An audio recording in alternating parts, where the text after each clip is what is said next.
Bismillahirrahmanirrahim. Assalamualaikum warahmatullahi wabarakatuh. Alhamdulillahirabbil alamin. Wassalatu wassalamu ala asrofil anbiya'i wal mursalin wa ala alihi wa sahbihi rasulillahi ajma'in. Ashhadu an la ilaha illallah wahdahu la syarikalah wa ashhadu anna Muhammadan abduhu wa rasuluh la nabiyya ba'dah ila yaumil qiyamah.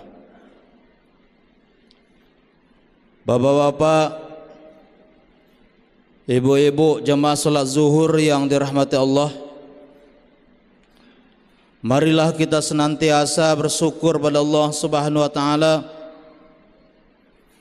Alhamdulillah, sampai detik ini, sampai hari ini, siang ini, bahkan sampai tahun ini, kita masih diberikan umur yang panjang, badan yang sehat oleh Allah Subhanahu wa taala. Selawat dan salam mari selalu kita curahkan kepada arwah baginda Rasulullah sallallahu alaihi wasallam.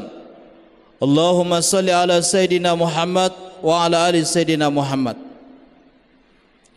Bapak Ibu jemaah salat zuhur yang dirahmati Allah, pada siang ini ada beberapa ciri ataupun tanda orang celaka. Kalau ditanya pada diri kita masing-masing, satu pun tidak ada yang mau menerima yang namanya celaka. Pasti inginnya selamat. Oleh karena itu, supaya kita tahu, supaya kita selamat, mesti kita mengetahui ada beberapa tanda-tanda orang celaka. Yang pertama, Allah Subhanahu wa taala berfirman dalam surah Al-Mutaffifin, A'udzubillahi minasyaitonir rajim. Bismillahirrahmanirrahim. Wailul lil mutaffifin. Artinya, celakalah bagi orang yang curang. Artinya di sini, orang yang curang dalam menimbang, orang yang curang dalam menentukan takaran, orang yang curang dalam menentukan ukuran. Artinya tidak sama banyak, tidak ada keadilan dalam menentukan takaran. Mungkin ini ada sebagian masyarakat kita Bapak Ibu yang melakukan kecurangan. Contoh dalam menimbang, mungkin bisa saja nimbang sawit, mungkin bisa saja nimbang karet, getah, bahkan pedagang di pasar, pedagang cabai atau bawang dan lain sebagainya mungkin. Ini bisa saja dilakukan oleh orang-orang tertentu. Contoh misalkan dalam menimbang sawit, menimbang karet, terkadang begitu sampai di dekat tumpukan sawit yang sudah dipanen, mungkin karena sudah terbiasa setiap hari paling-paling sekali naik, setidaknya sawit ini mungkin 50 kilo, tapi dia pakai dacing yang besar, dia tarik ke ujung Pak. Begitu naik tarik ke ujung, mundur ke belakang sehabis-habisnya, baru tarik. Di mana letak kecurangannya? Terkadang ada sebagian para penimbang itu dacingnya masih naik langsung turun. Padahal kalau masih dimainkan, itu bisa saja 2 kilo, 3 kilo lari ya Pak. Ini curang.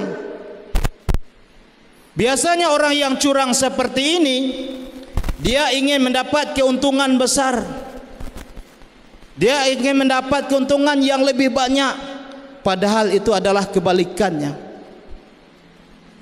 Orang yang melakukan kecurangan sesungguhnya orang itu adalah orang yang merugi.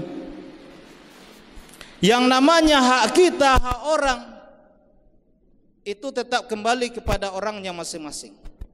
Rezeki orang tidak ada di kita. Rezeki kita tetap rezeki kita. Cuman kalau memang kita sudah punya, ada orang yang tidak punya, wajib kita bantu. Ini yang sering terjadi, kecurangan. Yang kedua, dalam surah Al-Humazah, wailul likulli humazatil lumazah, celakalah bagi para pengupat, para pencela. Di sini ada dua, mencela, mencaci dengan ucapan, mencela dengan anggota badan. Ini mesti kita hati-hati. Ngomongin orang, ngatakan orang mungkin. Ini tanda celaka yang kedua. Dengan anggota badan, bagaimana kita mengupat orang, mencela orang. Ada orang jalan terbata-bata, terpincang-pincang, kita menirukan jalan orang itu dengan tujuan mengejek. Ini yang kedua, tanda orang celaka adalah bagi para pengupat. Yang ketiga, allazi jama'a malan wa 'addadah. Masih dalam surah Al-Mu'azzah ayat 2. Yang menumpuk-numpuk harta. Orang yang setiap hari dihabiskan waktunya hanya untuk bekerja, untuk mencari rezeki tanpa memikirkan kewajibannya kepada Allah Subhanahu wa taala.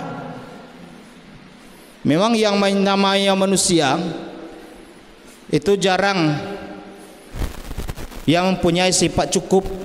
Dapat satu pengen dua, dapat dua pengen tiga. Itu biasanya terjadi, Pak. Jadi orang ini menumpuk harta, hartanya sudah banyak, Pak. Tapi dia pengen mencari lagi lebih banyak lagi. Tanpa memikirkan, tanpa menghiraukan kewajibannya ibadah kepada Allah Subhanahu wa taala. Padahal kalau dibandingkan harta orang yang kaya di dunia ini, Pak, belum sebanding dengan harta yang dimiliki oleh Siti Khadijah. Belum sebanding dengan harta yang dimiliki oleh Abdurrahman bin Auf, sahabat Rasulullah.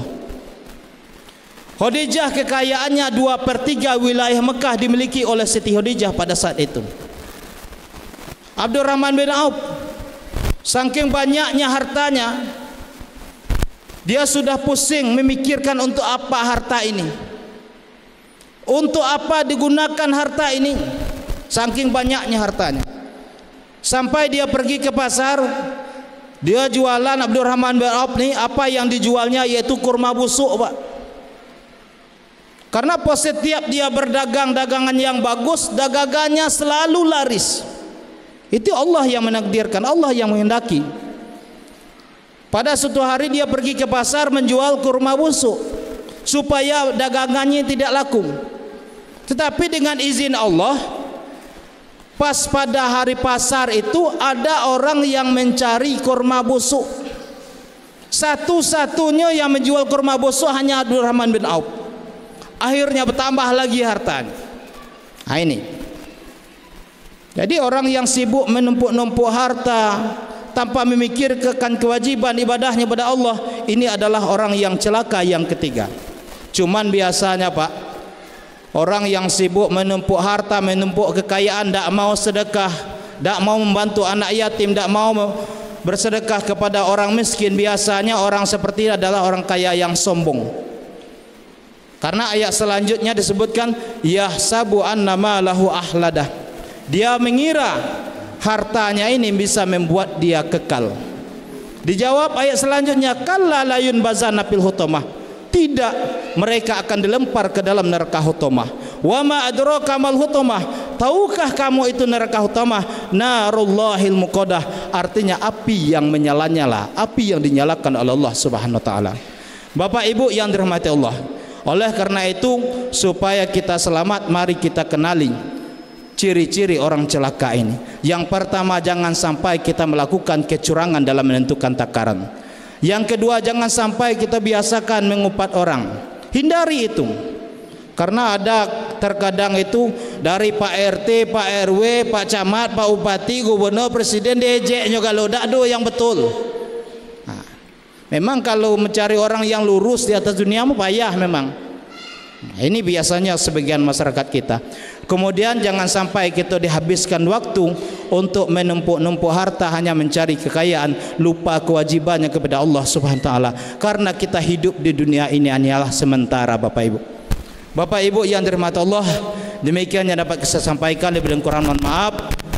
Subhanallah bihamdihi, subhanakallahumma wa bihamdika, asyhadu an la ilaha illa anta, astaghfiruka wa atubu ilaik. Wassalamualaikum warahmatullahi wabarakatuh.